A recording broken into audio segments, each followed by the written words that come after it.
Hey guys, I'm back with another review video, this time on Lionel's new train sound effects and end of train tank cars. Lionel released these back in the Volume 1 2018 catalog, and I literally just got these on my doorstep less than a week ago.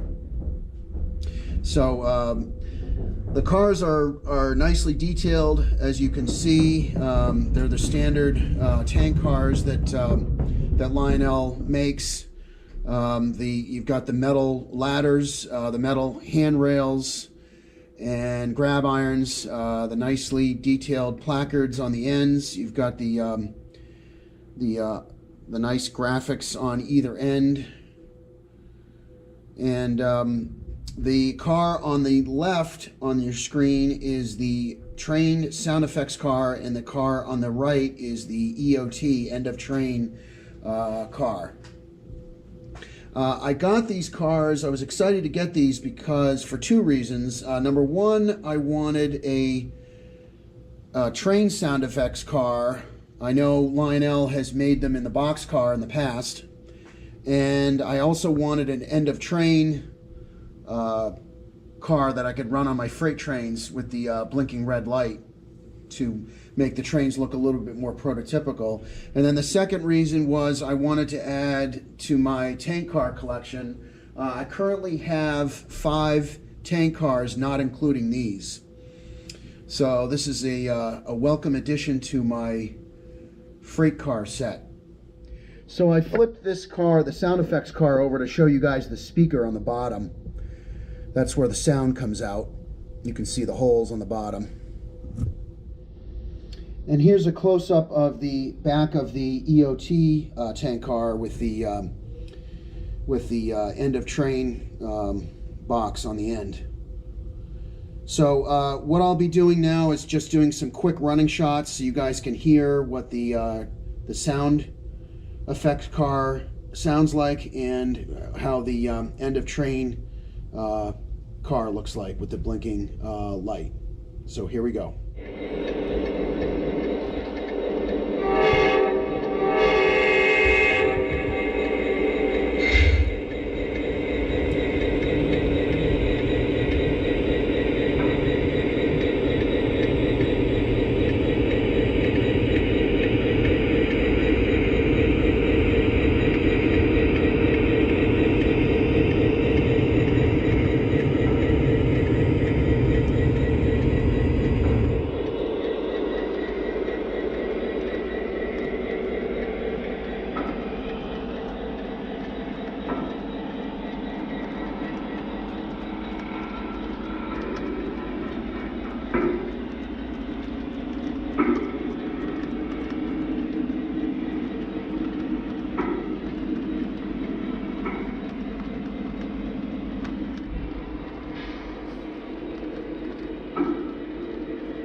Okay, so I hope you guys enjoyed this video. Stay tuned, because my next video I'm going to be doing a review on Lionel's new Union Pacific, the Spirit of the Union Pacific 1943 engine. Hopefully I'll be releasing that in the next week. So stay tuned and take care.